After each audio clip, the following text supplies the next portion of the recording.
Welcome to worship, this virtual service for the Unitarian Universalist community of Charlotte. I'm Jay Leach, minister of this congregation, and my pronouns are he, him, his. Most of us know that intoned counsel from those two, at the time, very young troubadours. Slow down, you move too fast. Got to make the morning last. With, as they sang, no deeds to do, no promises to keep, they were in love with a life in which all is groovy. Messages come to us constantly, subtle and direct, implied and implicit, as suggestions or even demands, directions, instructions, requirements, requests about velocity, about speed, how fast or slow we should move, process, produce. Hurry up. What's the rush? Take a break. Take a number. Mom, why aren't you here already? Come on, it's time to go. You'll need to wait. How soon can I get it?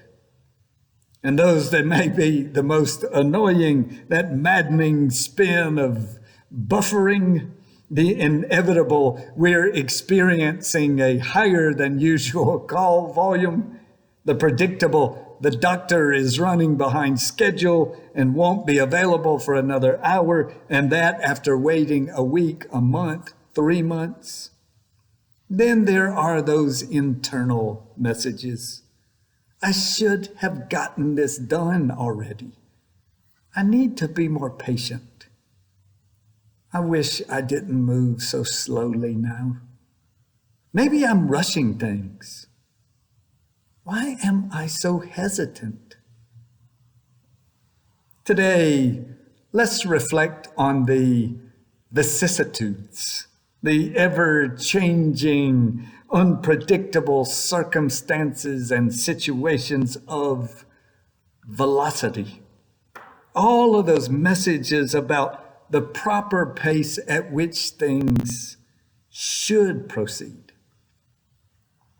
Woven throughout today's service are exquisite variations on a theme from Beethoven. In these variations, you'll hear musical hints of the vicissitudes of velocity, a single theme offered in a number of ways that both feel and sound quite different.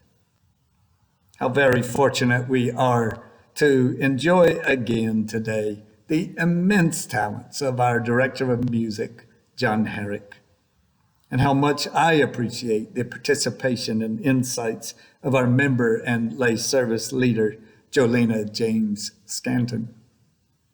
Welcome.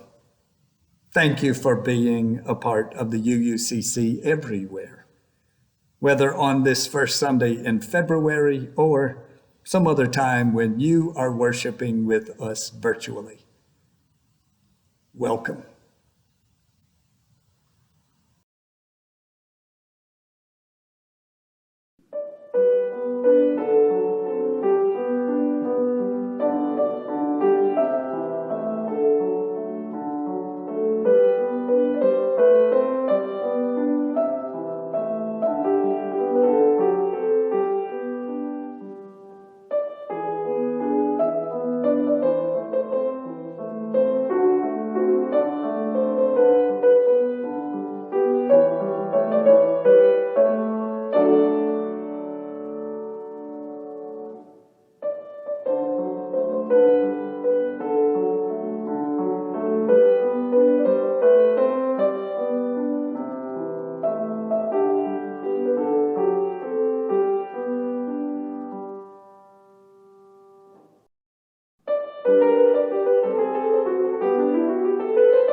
I'm Jolena James-Szanton, and my pronouns are she, her.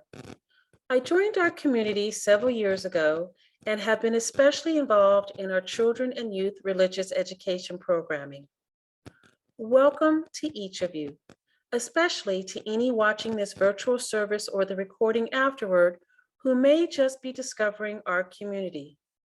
We're delighted that even in this challenging and distant time, newcomers are continuing to find us.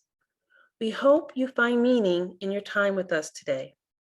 If you'd like to learn more about us, or perhaps arrange to have a conversation with the minister, you can reach out to our membership coordinator, Kelly Green. The easiest way to connect with Kelly is by going to our public Facebook page, finding the greeting posted for today's service, and respond to Kelly's comment posted there. You can also email her at kelly@uuccharlotte.org. Again, to each of you, welcome.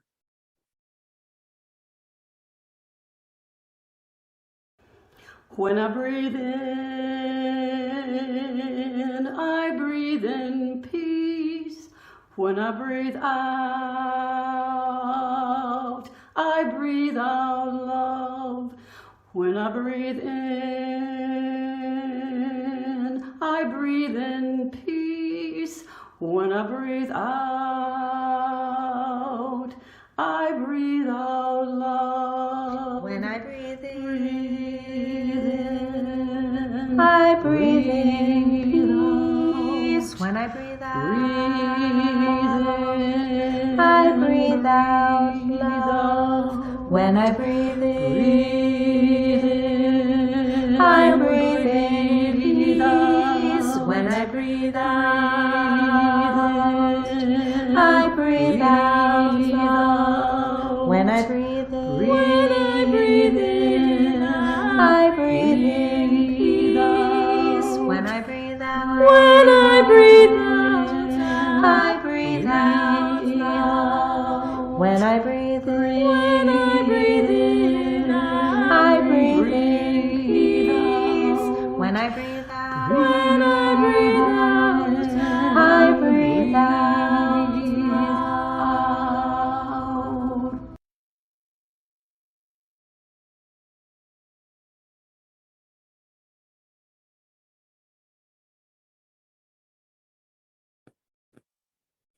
For every time we make a mistake and we decide to start again, We light this chalice.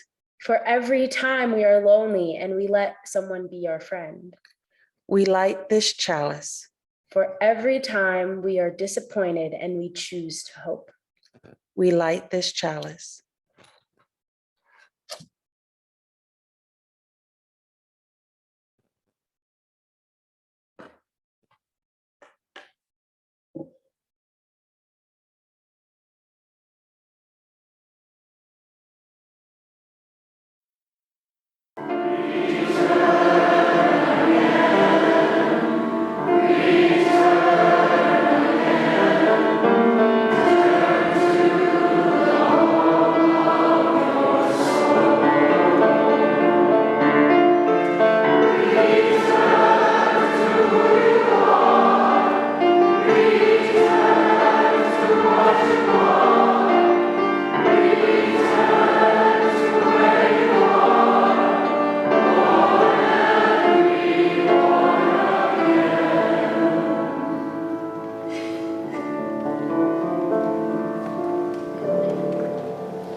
Our first reading is from Imani Perry's letter to her sons, which she calls Breathe.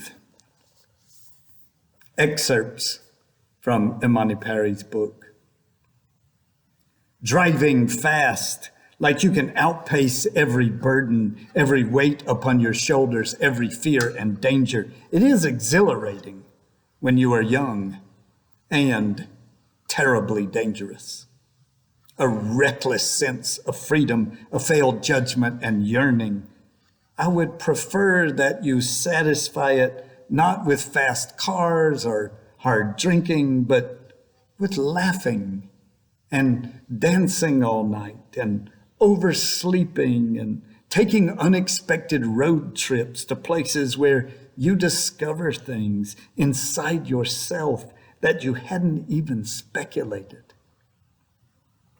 When I was little, she continues, my mother used to tell me, don't tarry when we had someplace to go.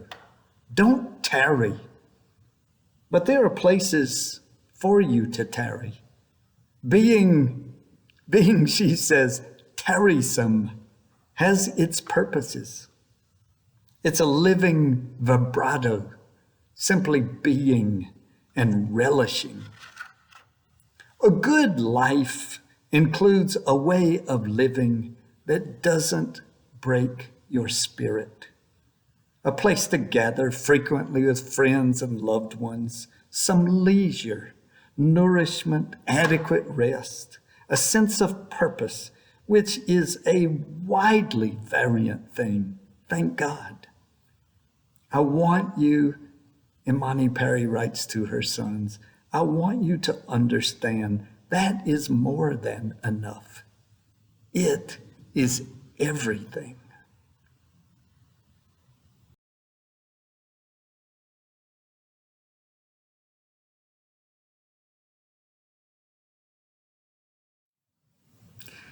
Thich Nhat Hanh, the Vietnamese Buddhist monk who has been one of the world's most revered spiritual teachers and who recently joined the ancestors, instructed, drink your tea slowly.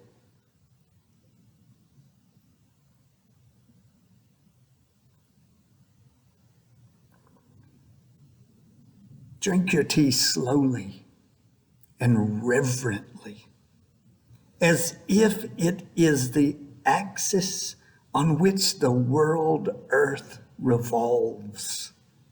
Slowly, evenly, without rushing toward the future.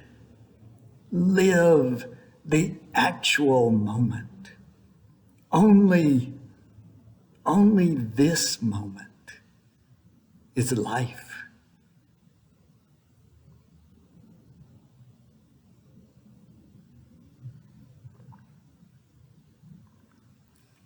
His counsel is echoed repeatedly in the teachings of spiritual guides of all sorts and kinds, from many different traditions. The spiritual is best accessed by intentionally altering our velocity, consciously shifting to a slower speed. So Angel Kyoto Williams in Being Black, Zen and the Art of Living, and in keeping with our theme this year of Seeing Anew, advises us to change our perspective, to measure our lives, she writes, by each breath we take, rather than by each day, month, or year. For years, decades, I've attempted to heed these teachings.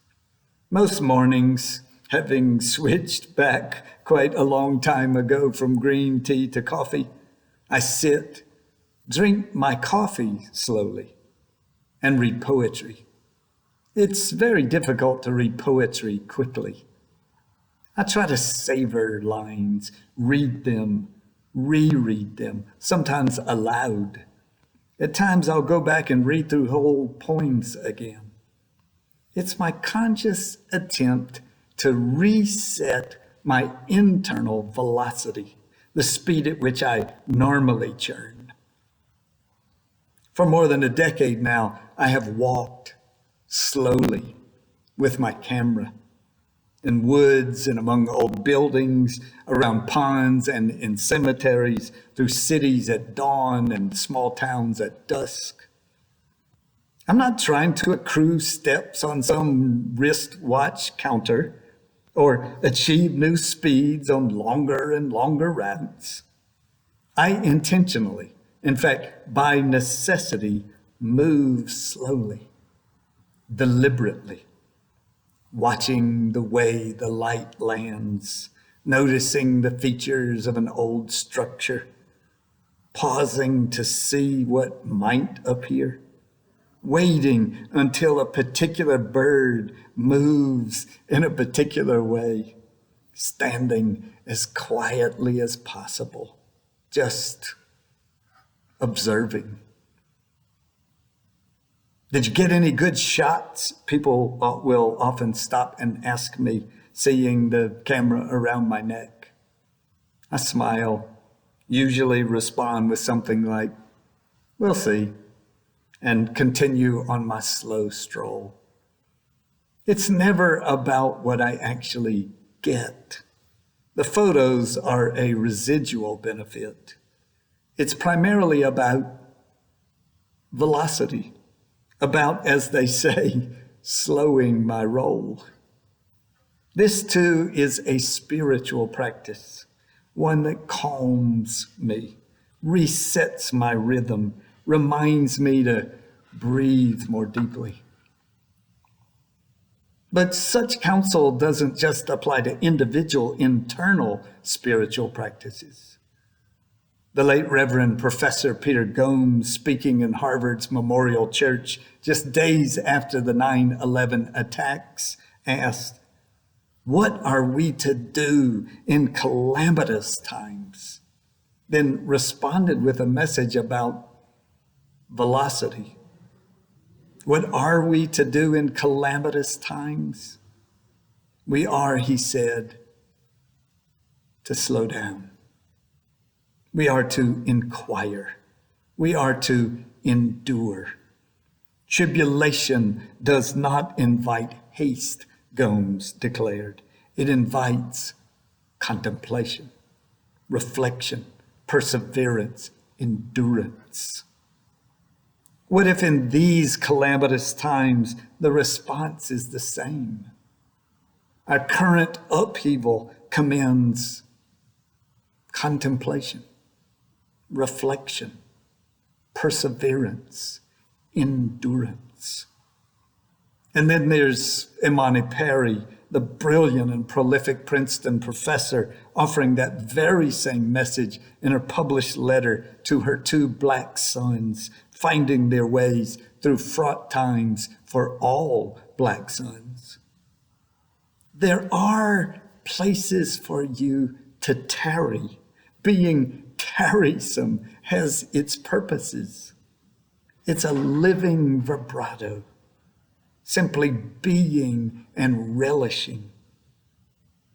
In a culture offering so many hard messages to young black men, a mother commends going slow, simply being. Individually, internally, slow down. In calamitous times, slow down. When your very existence is a source of risk, slow down. Slowness is the spiritual velocity. Slow down.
This reading is an excerpt by Tina Kemp from A Black Gaze, Artists Changing How We See the World. Diminished velocity, duration, delayed development, unachieved potential, reduced exertion. These are some of the many properties associated with the concept of slowness. As someone known for having an excessive travel schedule, it is no understatement to say that I frequently find myself desperately longing for a much slower pace of life. But I would never have anticipated that I would be forced to slow down and even stop moving completely by the total shutdown of the world as we knew it due to the onslaught of a pandemic. In the short space of a few days, I, like many others, were confronted by what felt like an abrupt descent into what seemed to be an endless loop of Groundhog Days. Marooned in my home, unable to move freely in the world, and hemmed in by my anxiety that the social contact I thrive on puts me and those I love at risk, my world slowed to a near standstill. Minutes seemed like hours, while paradoxically, hours seemed to pass like minutes, and days compressed to the point that Monday felt like it was immediately followed by Friday. We overlook the fact that while so many were forced to slow down, many were working more than ever and working harder for insecure jobs and low wages. The pandemic accelerated the lives of those who were, until then, overlooked and taken for granted. Grocery and pharmacy workers, bus and subway drivers, senior caregivers and hospital cleaners, postal workers and delivery people, not to mention parents homeschooling young children and trying to make ends meet while keeping the peace at home. So many of our friends, neighbors, and family were working nonstop and exponentially more than before.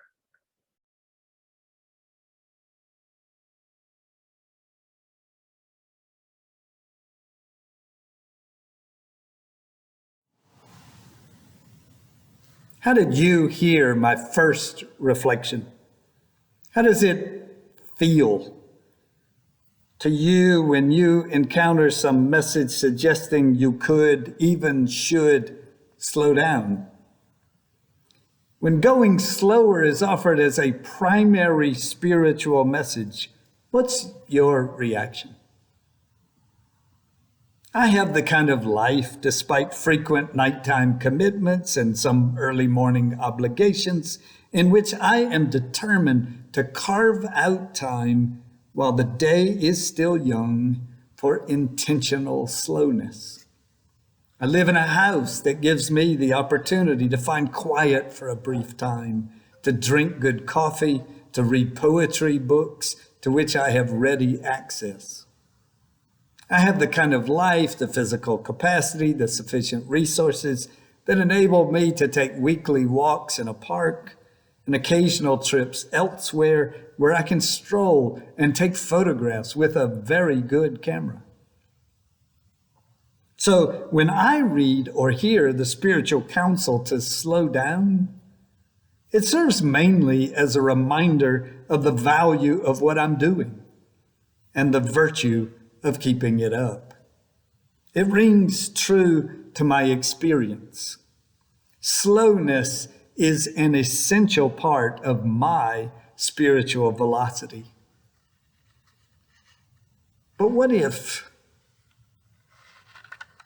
my physical state, my age, an injury, or an illness has already slowed me down?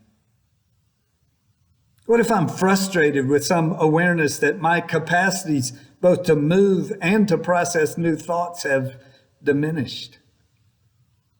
What if I'm enduring an agonizing wait for a diagnosis or undergoing an agonizing treatment plan? How might I hear the counsel to slow down? What if financial fragility forces me to work long, hard hours, leaving me perennially exhausted?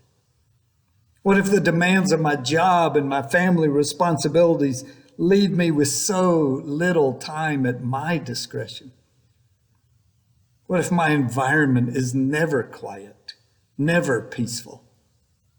What if the voices inside my head, the challenges of my mental health, mean that I'm not ever able to find quiet or calm? How might I hear the counsel to slow down?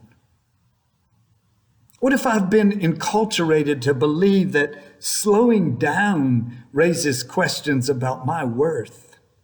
What if I'm part of a system that seems only to reward hustle, hard work, production? What if I'm among this community's hundreds of unhoused people? What if I'm among the millions who are incarcerated? How might I hear the counsel to slow down? Jolena read Tina Camp's awareness about how the very same pandemic that forced some of us to slow down required others of us to speed up. The velocity of the pandemic has had profound vicissitudes, variances. One day, a few weeks into the shutdown, I called across the backyard fence to our neighbor. "Hi, Judy, how are you?" Judy's a widow. She's living alone in the house that she once shared with her now deceased husband. "I feel like I'm in prison," she declared. "Isn't this horrible?" When we here have sung as we did frequently and will again, find a stillness, hold a stillness, let the stillness carry me. When we sang and when we sing again, from all the fret and fever of the day, let there be moments when we turn away. How is that intoned counsel heard? For many of us, it may be as a relief, a call to a much needed respite. But for many others of us, such songs might not be so soothing. It raises a question, one with both spiritual and social implications. Who sets the speed limit? Now, I don't mean that literally. I'm asking a metaphorical question.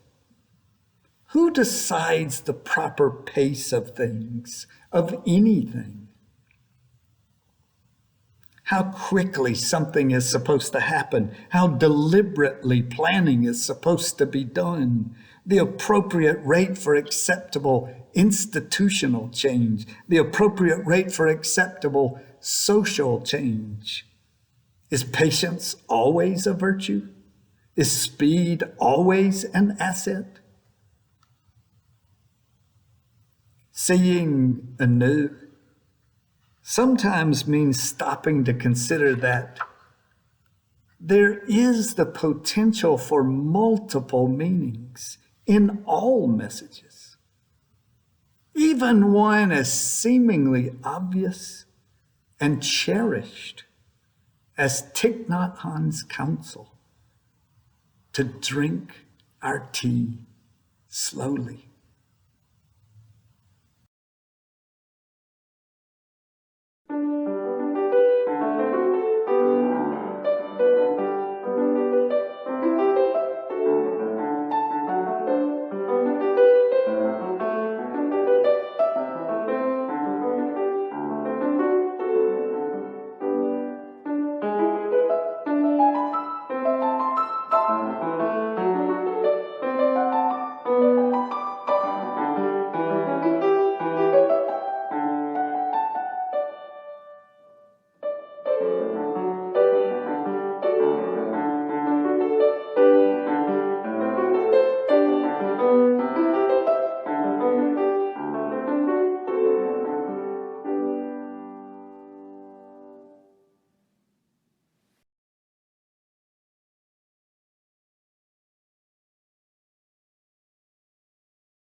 When Jay asked me to share a personal reflection on time, I was all over that.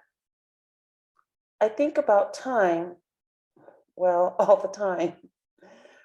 But when I sat down to collect my thoughts, I realized that I have two collections of thoughts. One considers how the concept of time impacts those who are marginalized. Yes, I know, I'm a member of multiple marginalized groups, but I'm usually thinking about those who are marginalized and don't have the privileges that I do. The other collection was how time has shown up in my life. Well, that's kind of personal. Ah, I get it now, Jay. A personal reflection. Okay, well, here it is, something that's close to my heart, but was life-changing for me. You see, there was a time in my life where I wanted to give my future to fighting racism in a very specific way. I found and belonged to a community that I thought was ready to hear the deeper and current truths of racism in their community. Then I learned a very hard lesson of how those with power can control time. They had the time and money to do so. I will end my membership, and the money that comes along with it was implied. They had the time to sit and debate whether my truth and the truths of others like me were even valid. Well, did you ever confuse her with someone else Black here? Did that really even happen? Well, what's the big deal? They had the time to challenge how interrupting racism should be interrupted. They had the power to move at a pace that was comfortable for them. Eventually, the ones in power spoke loudly. I watched as they found ways to remove and push out those like myself who were calling for action now. I watched as they used their power to decide when would be the right time for those who had been, were, and would continue to experience racism would be given the floor to talk and direct the change. It did not matter to me and many others like myself that the time was now. Time for me, when I'm fighting for the freedom of my people, doesn't seem to work in the same way for others who don't have skin in the game. Pun intended. Folks wanted me to be patient, but I know right here that I needed to be urgently impatient. Right here, I knew that. I was forced to learn, however, that my urgency of time made people afraid. And when people who have power, even if it's the power of privilege, they can redefine time to accommodate their needs, to even make a problem go away. And they did. So here's what I learned. Time management has a different meaning for those who experience oppression. And for those who don't, well, they have time to wait.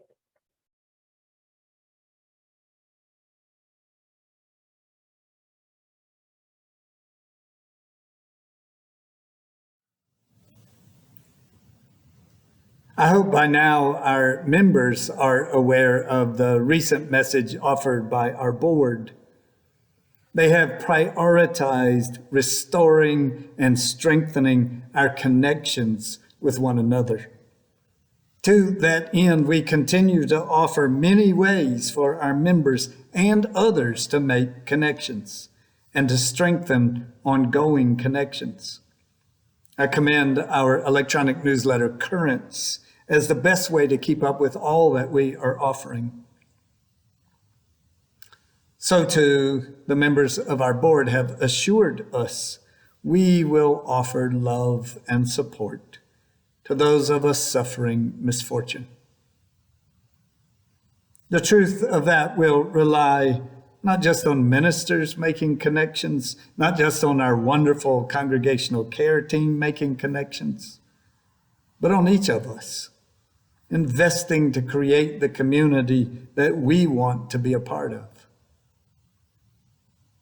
Listen then to those now in need among our members and reach out to them in the coming days. Show your concern and your support. We hold in our prayers Mary Ellen Brooke, Juniper and Rowan, and their family as they now mourn the death of Mary's father. We hold in our hearts Tom Cole and Carol Hartley, Patrick and Sarah Cole as Tom faces a serious health challenge. We're sending love to Katie Reidenauer and her family in time of concern for the health of Katie's sister. We are holding with deep love Neil Sigmund and Marion Lawler and their family as Neil continues treatment for a serious illness. We're sending love to Tawana Wilson Allen and Manny Allen and their family as Tawana continues to face ongoing health challenges. And finally, our board has called our attention to our commitment to justice. So we make space with compassion today for all places of oppression, of violence, of indignity, even as we join in our collective concern for the health of our planet. I invite us now to a time of meditation.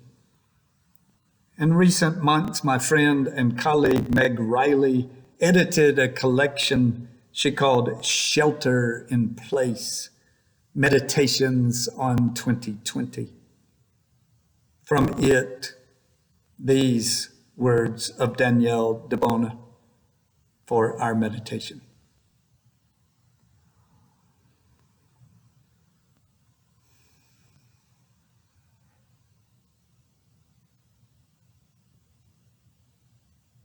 It is a good day. Breathe. Take a breath and feel the weight of the world lift from your body. Remember that you survived. No, thrived. Find your deep soul. Hold it in your hands and thank it. Thank that soul for its protection and power. We have survived. We are not the same, yet we have survived, battered and bruised. It is a good day. Breathe. Take a breath and feel the weight of the world lift from your body. Let your heart be filled with peace. Let us each in our own way offer thanks to that which is most holy for its protection and love.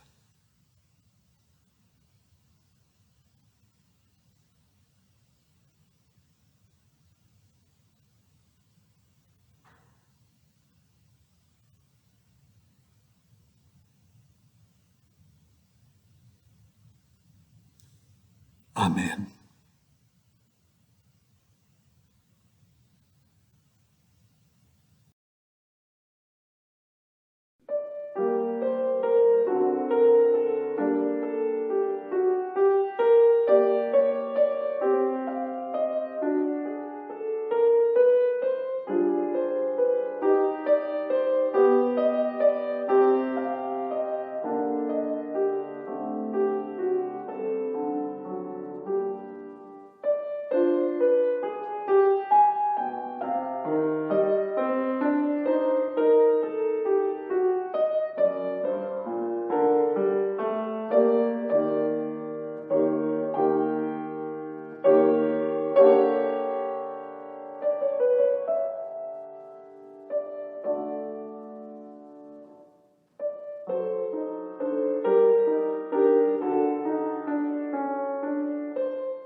This is our community, sustained by our presence, our commitment, our involvement, our connections, and yes, our resources.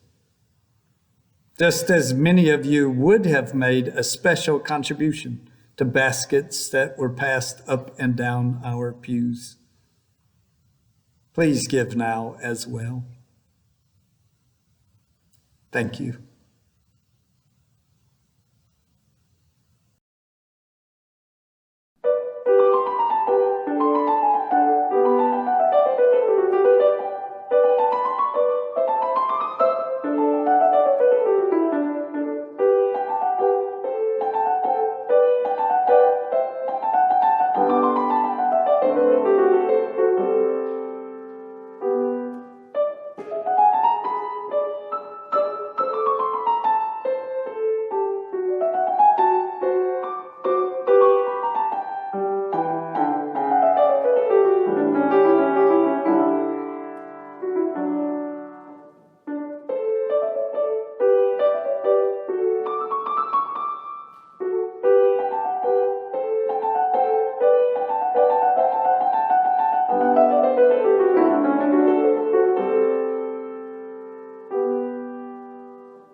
On September 3rd, 1958, Martin Luther King Jr. went to the courthouse in Montgomery, Alabama. He was there to attend the arraignment of the man accused of assaulting King's friend and the civil rights leader, Ralph David Abernathy. However, 2 policemen blocked his entry to the courthouse. So King informed them that he would simply wait outside. At that point, they twisted his arms behind his back, pushed him down into the street, and proceeded to arrest him. Taking him to the police booking station, they entered the charge against him. Loitering. Loitering. Standing or waiting around idly and without apparent purpose, says the dictionary, adding, traveling indolently and with frequent pauses. Reverend Dr. Martin Luther King Jr. was brutally arrested for the crime of going too slow. 5 years later, King found himself again in jail. This time he'd used the occasion of his incarceration to pen his famous letter from a Birmingham jail. In it, he complained to the moderate clergy people of that town, "I have yet to engage in a direct action campaign that was well-timed in the view of those who have not suffered unduly from the disease of segregation. For years now, King continued, I have heard the word wait. It rings in the ear of every Negro with piercing familiarity. This wait has almost always meant never. We must come to see, notice what King said, advising us to see anew. We must come to see with one of our distinguished jurists that justice too long delayed is justice denied. You hear the irony? The man first charged with going too slow is now being told that he's trying to move too fast. Now, King understood from long, multi-generational experience, white supremacy meant that he didn't set the pace, couldn't determine the velocity, was supposed to move at the speed determined by the vicissitudes of those in the dominant culture. What's the right speed? Who gets to decide? Who is allowed to proceed at what pace? And who gets left behind? Whose message, wait, carries weight? When is the right time to concede indications of a white supremacy culture and then work intently to dismantle it? What is the right speed with which to proceed in re-examining our history and acknowledging truths that make us uncomfortable? How do we determine the right way to rethink old ways, old heroes, old habits, old practices? When would it be acceptable to begin taking down offensive flags and monuments? When would it be acceptable to address immoral immigration policies supported by both major political parties? When would it be acceptable to admit that our systems of policing and of incarceration are broken? When would it be acceptable to begin a concerted conversation about reparations? The status quo, the dominant culture, will always say, wait. It's too soon, too early, too fast, too abrupt, the wrong time, the wrong way, the wrong circumstances. Change. Those who don't know oppression firsthand will insist. Change takes time. You just can't expect things to happen quickly. Be patient. Wait.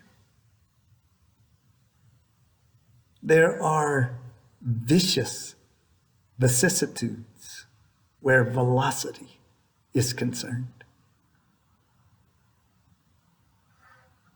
And that so-called serenity prayer attributed to Reinhold Niebuhr, we encounter the familiar desire, God, grant me the serenity to accept the things I cannot change, courage to change the things I can, and wisdom to know the difference.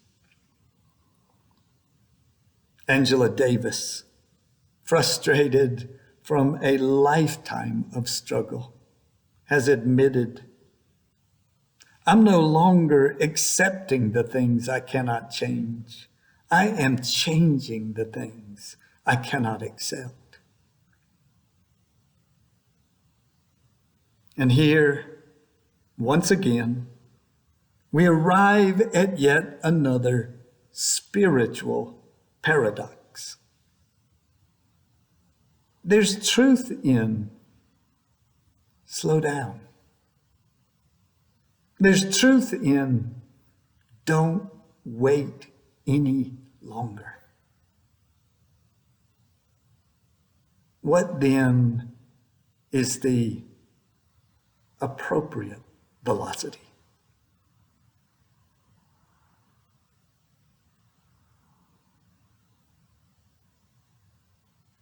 Go with courage, my friends. Go with courage. Seek out courageous connections. Be patient and impatient. Find spaces of calm and comfort and ways to be challenged. Slow down. Don't wait.